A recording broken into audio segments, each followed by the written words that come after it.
never know if something's going to work until you give it a try. And we are definitely going to give it a try, and I believe that something is working. Jonas /Junior has been very present since we showed up, and he is very excited about these tuning forks. He loves the white noise. Don't know if we'll get EVP stuff, but he's very excited.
So we wanted to take a few minutes and try to put into perspective everything that's going on here.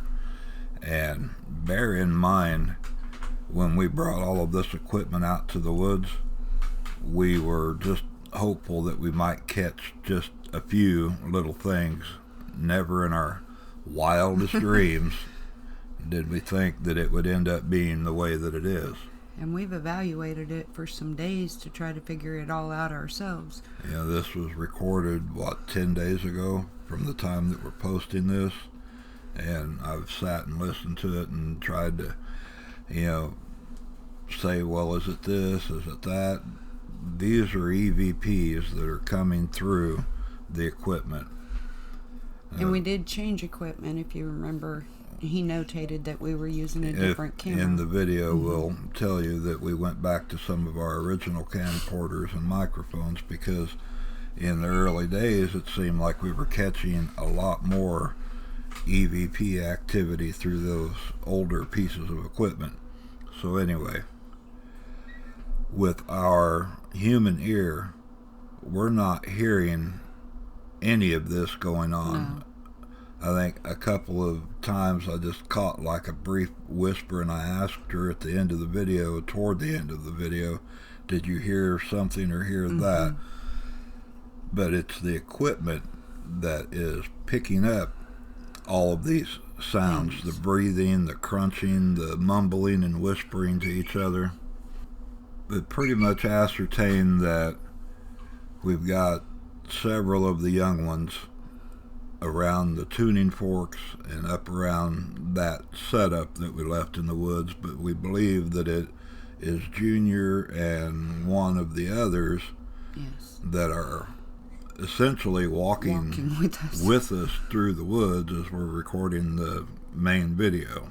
And most of it, I feel, is a breath pattern as he's walking and pacing with us. Like mouth breathing and mumbling to each other under their breath. Right, there's just the slightest hint of conversation in certain spots, but most of it, when we stop and speak, it subsides. There's a couple of places where it continues for a split second, but it's all in stride with us.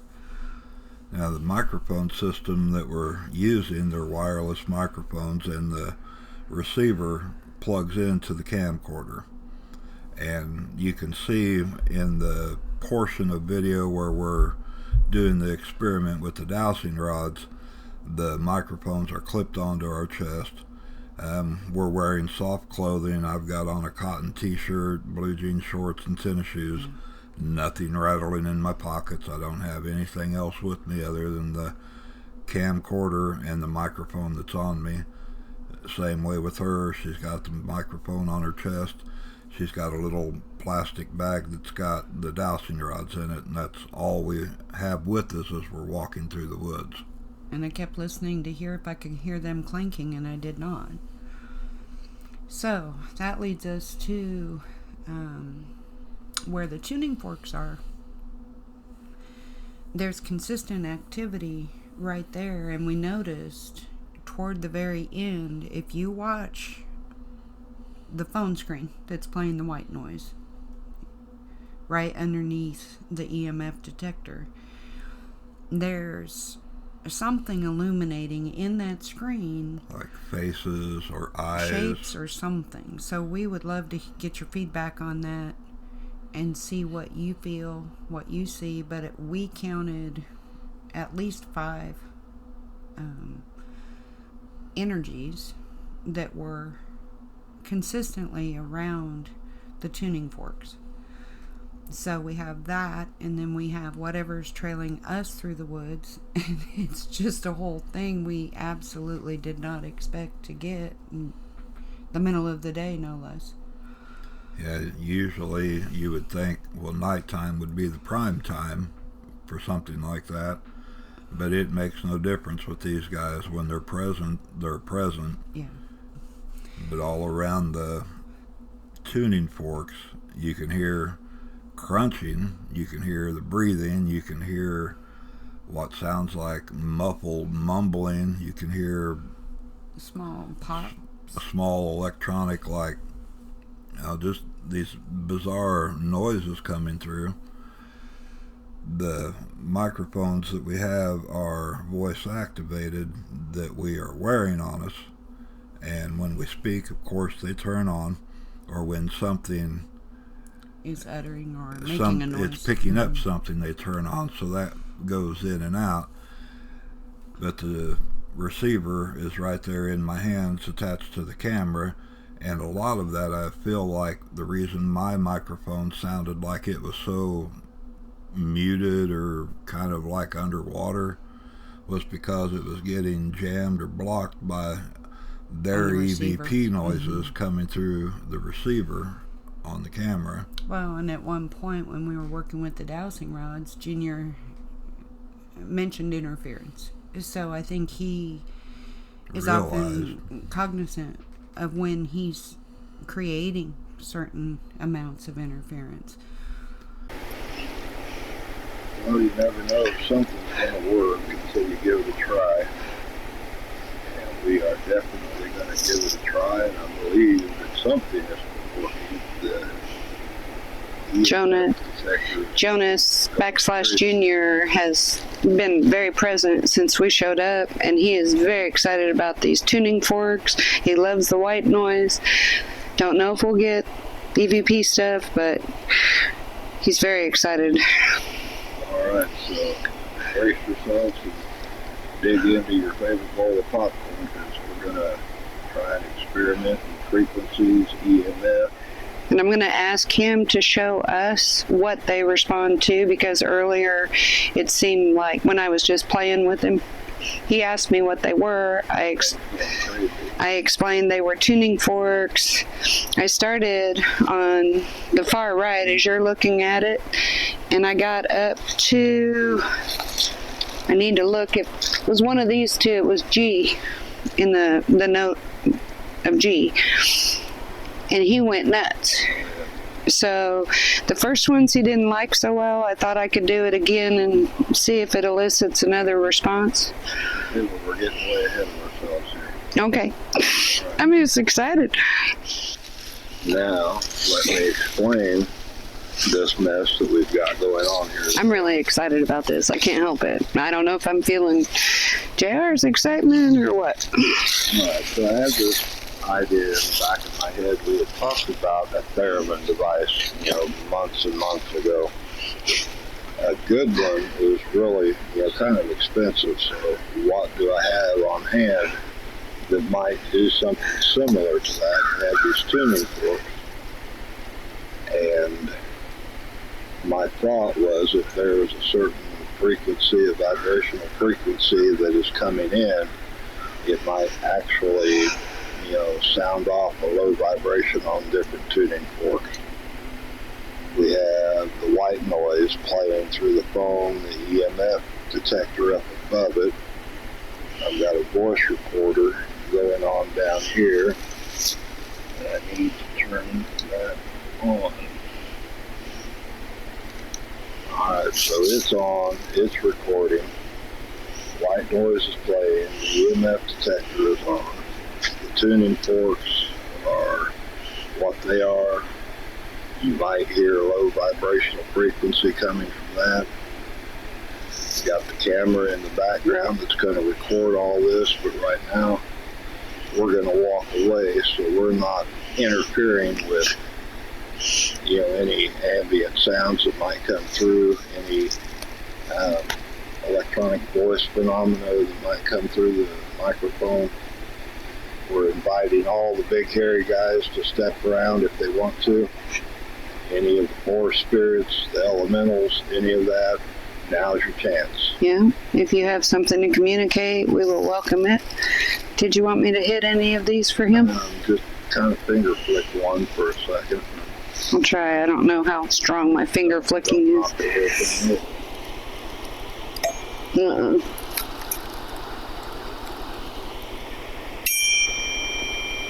I'm just watching this. He says that's not bad. Okay. Doesn't look bad. Whew. Oh, okay. You like that one, huh? He thinks this is pretty neat. Alright, buddy. I'm gonna leave it with you. You can play with it if you want to. Make sure it doesn't move. Okay. Well, yes, you can come along, but you can play if you want.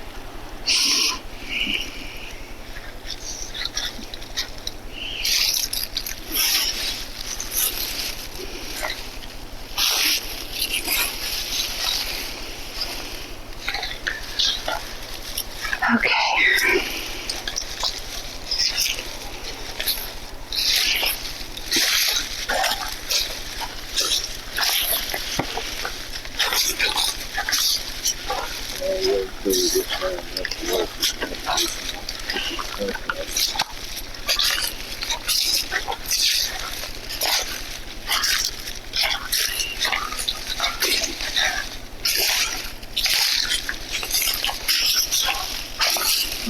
Something that you may have noticed today,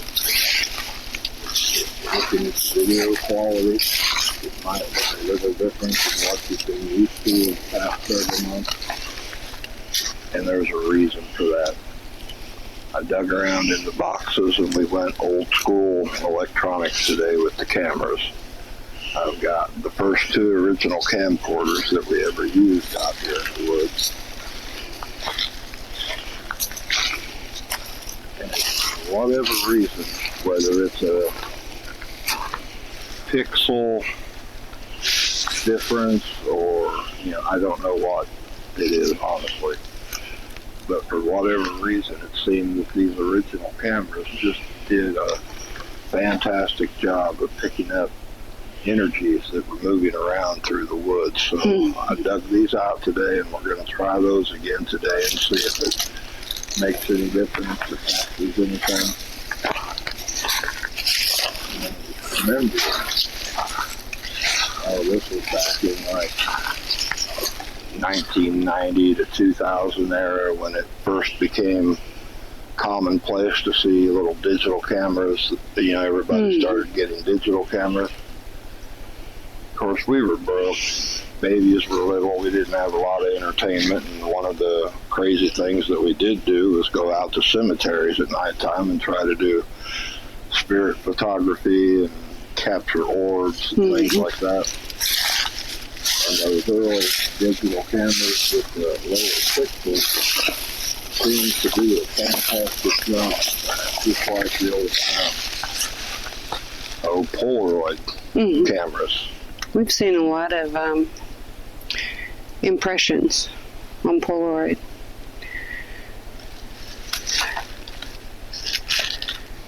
So I'll try my best to keep my hand fairly steady. This camera doesn't have as much internal stabilization as a newer one does.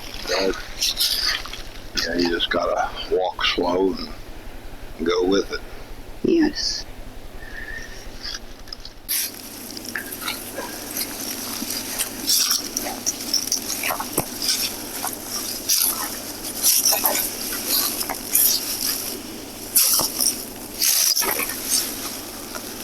Well, we thought it would be a good idea to give you a little bit of a visual of pulling and pushing energy. You know, we talk about it a lot and the different frequencies and all of that, but this is just an example of how energy can manipulate a space. And bear in mind, I just took all of my blood pressure meds. I'm about as mellow yellow as they get right now. So. Now, I promise I won't move. It's affecting the right one.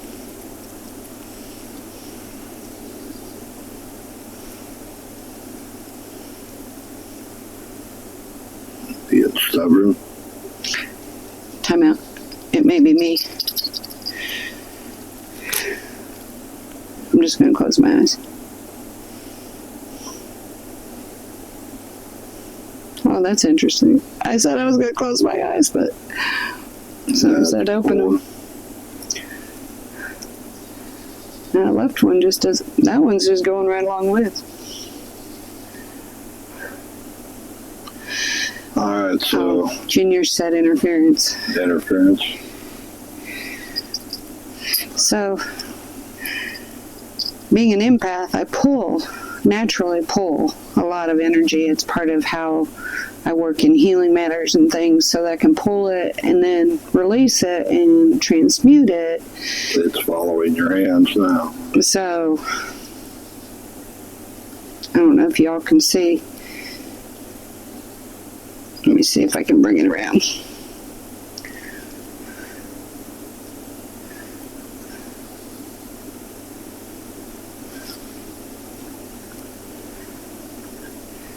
But energy can be pushed away from us or drawn to us, but a lot of people don't understand how their thoughts, their feelings, even their prayers, all of these things have an effect on their external environment. But it also, in the way that certain energy finds me, I guess I have to always be kind of on point with that and make sure that what's in my space belongs to me. For him, simple thought, simple gesture of his hands, and he's worked on me before and others, affects a healing matter differently than say mine, because mine's pulling it out of them. His is replacing it with another energy, and neither one is right nor wrong. It's just whatever we're given to do with certain situations. Here's an interesting thought that both of us thought of at the exact same moment. But I'm O positive. I'm O negative. My energy goes outward 95% of the time. hers draws. I'm more spongy, so whether that has anything to do with the price of tea in China, we have no idea, but the fact that we both thought of it in the exact same moment felt like somebody was saying that was the difference. So here we go. There was an interesting thought to put with that. But that's just a minuscule example of how energy moves through a space. And that's barely focused. That's just playing, Just standing out here, chillaxed and taking it in. Yeah. Oh, Junior asked if you wanted to try again.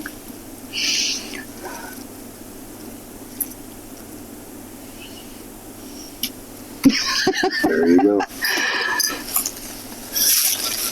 He said sorry about that.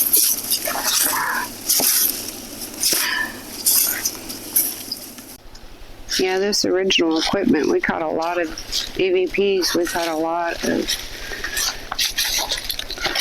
the people, just stuff.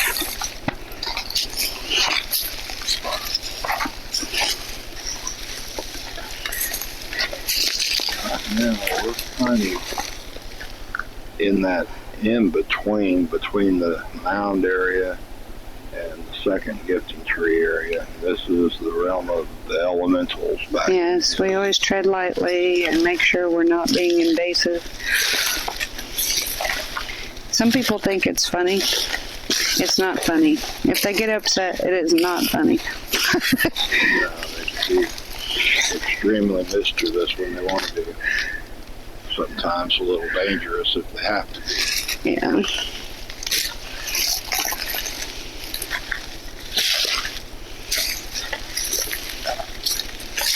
You get into the right wrong spot, sometimes you'll feel this, and you'll be clear of brush, but you'll feel this little, it's like a pinprick or a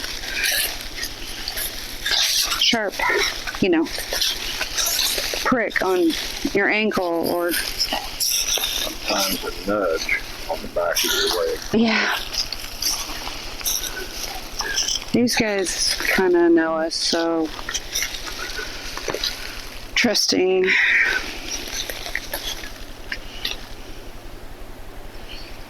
Now I'm curious about something because it might play into, this whole 2-week area of, you were talking to me about this double moon phase that's going on. Explain to me what all that is happening. Well, they call it a second moon, but the way that I'm understanding it, or the way it's been given to me, is it's more of a... You're carrying the woods in your hair. Well, that's no surprise. Okay, thank you. It's actually, by appearances, would look like a moon, but it's really much more of a portal energy. And we have a huge alignment going on this week, planetarily speaking, but I don't believe the quote second moon portal is going away real soon. It's an opportunity, though, to upgrade, is the word they give me. And when it was first being shown to me, it was these solar flares that are going on. It's a very succinct relationship between all of these things, but they're actually activating parts of our light body, parts of our DNA, things we've forgotten. Part of that is to enable our authentic self. Part of that is to let go of the things that don't serve us, certain chaos, certain mindsets, certain limitations. I'm just going to broadly say limitations. And really begin to remember who we are and why darkness is so afraid of light. It's powerful stuff. It's opening portal energies. So is that a possibility that we're going to see a whole lot more activity of things? Absolutely. Anku just said absolutely. So he's also warning us not to be fooled, because we're going to say the black hats, we have white hats, we have black hats. The black hats can use that also as a manipulation. But he said not to be afraid if we do see more activity. That for the most part, it is not meant to be harmful or truly invasive. But there are a lot of lighter energies that are sending downloads, sending messages, activating DNA right now. And I see fireworks, so I don't know if that means that it's just going to spark off. You know, the way that a firework just sparks off is the way that he shows it to me. So if all of a sudden you just wake up and you're thinking or remembering or feeling things that you've never embraced before, kind of try to breathe through it, relax, lean into it. As long as it's not of a negative vibration, it may be involved in that activation within you. And we've had some really crazy stuff going on at the house this last week. So, oh, Lord.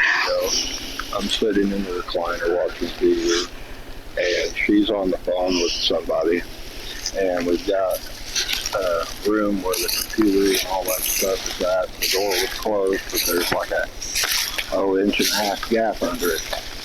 And I saw this little tiny ball of light just shoot underneath the door.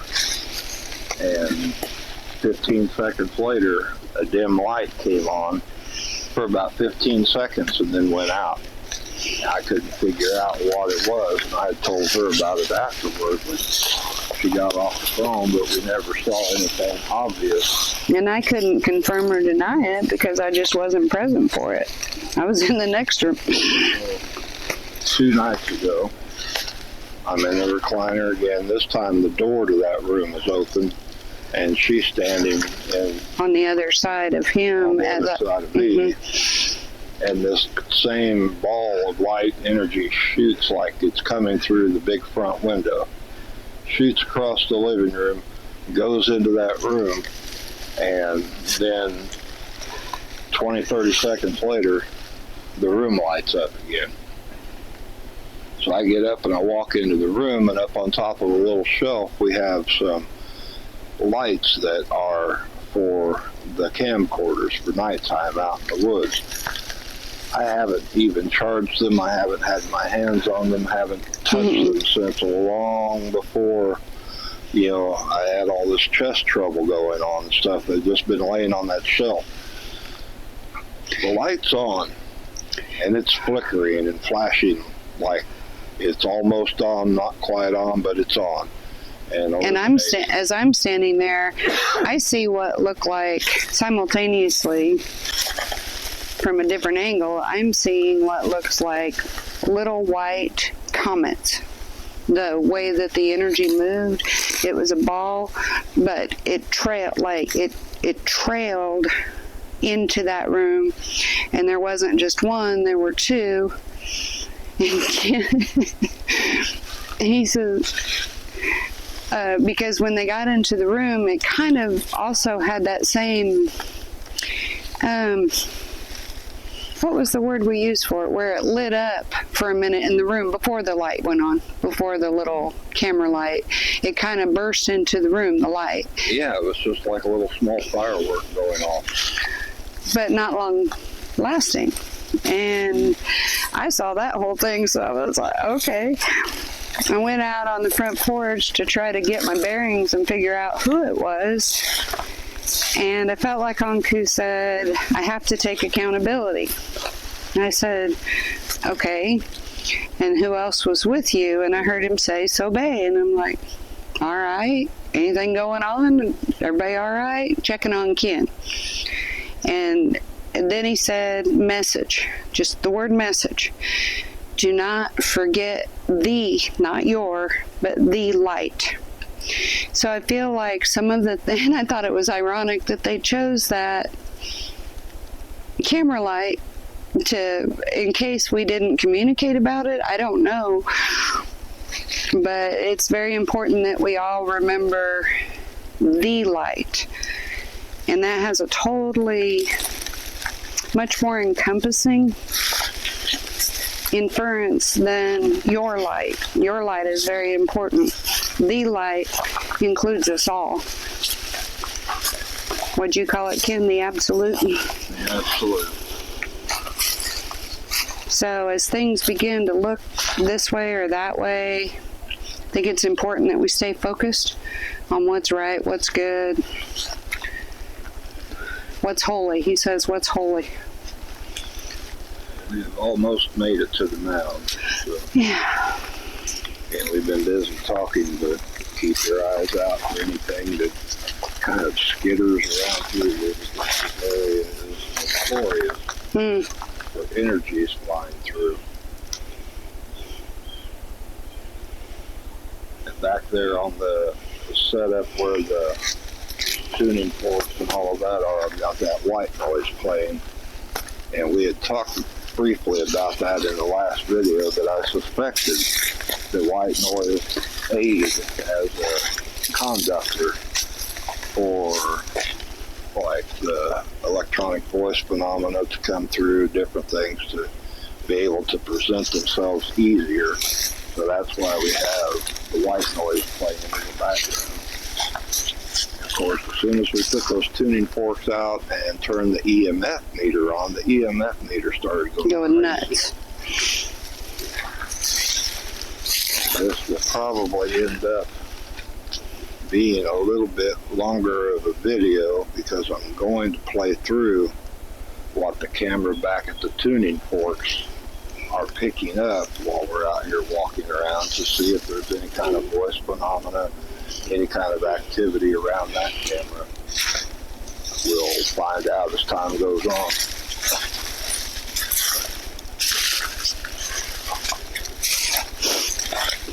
But it's all just an experiment that you never know until you try. And I had asked Ken if he thought it would make a difference if we were doing it at night versus during the day. There's always the chance that it could make some difference, but that EMF detector sure didn't hesitate, so maybe not. You know, it came to life within 10 seconds. And the EVPs... What am I hearing? I'm hearing a high pitch. I'm not sure what we're hearing.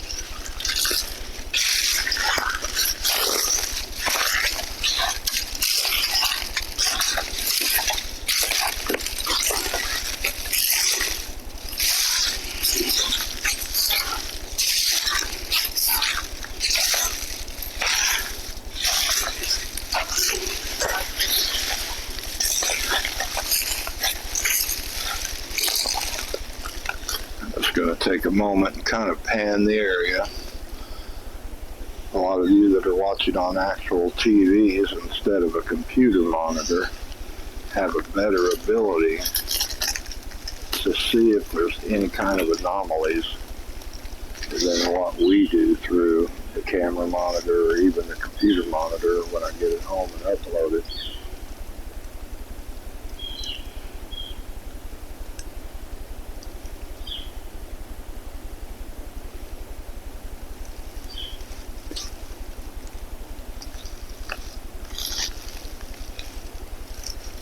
You were asking if the experiment would be better conducted at nighttime. The way that EMF meter took off, I would say probably not much of a difference. Well, it was daytime when we caught a lot of the EVPs too. I don't know.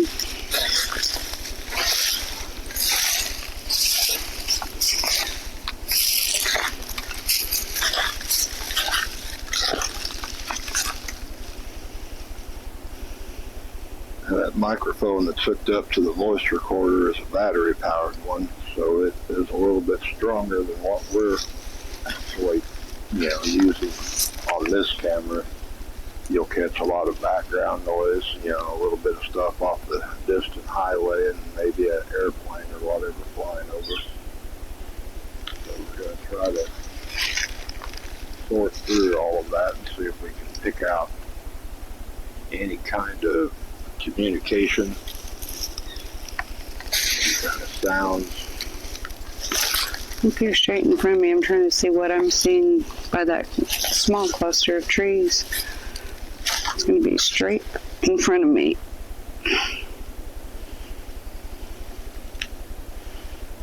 It might be a rotten log or something. I just can't tell from here.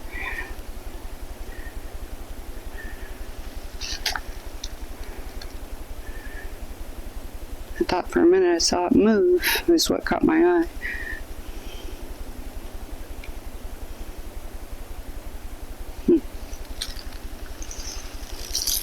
Sneakies.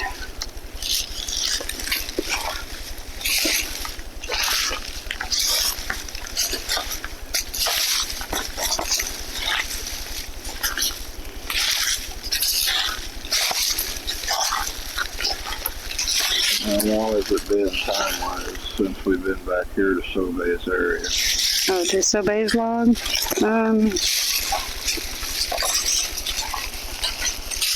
I feel like I want to say a year.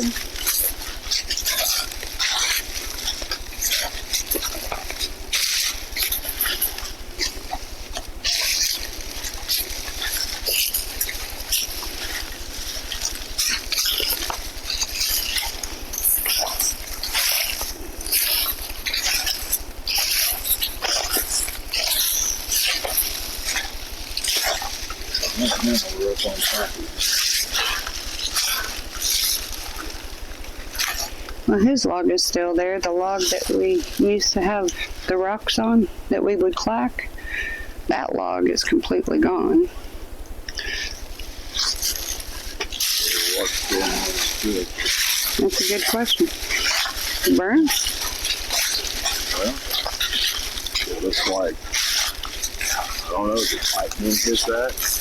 Well,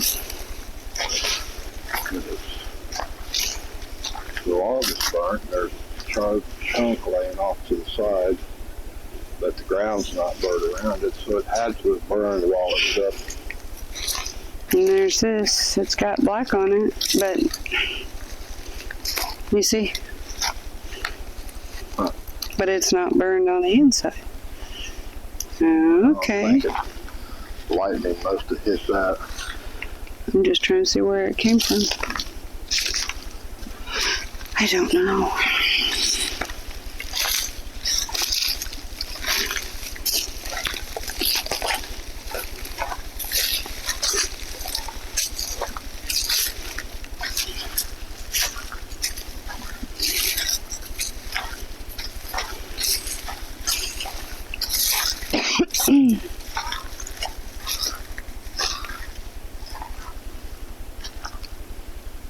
Definitely like it back here. Yes. Well, you ready to hike back over and collect that stuff up? We'll go check it out and Check see it if out. anything's on it. Yeah. All right, so stay tuned. We'll break into the other part of it and see if we found or caught or captured anything. Appreciate you tagging along out here with us today, and we'll see if this experiment was any kind of a success. God bless. Thanks.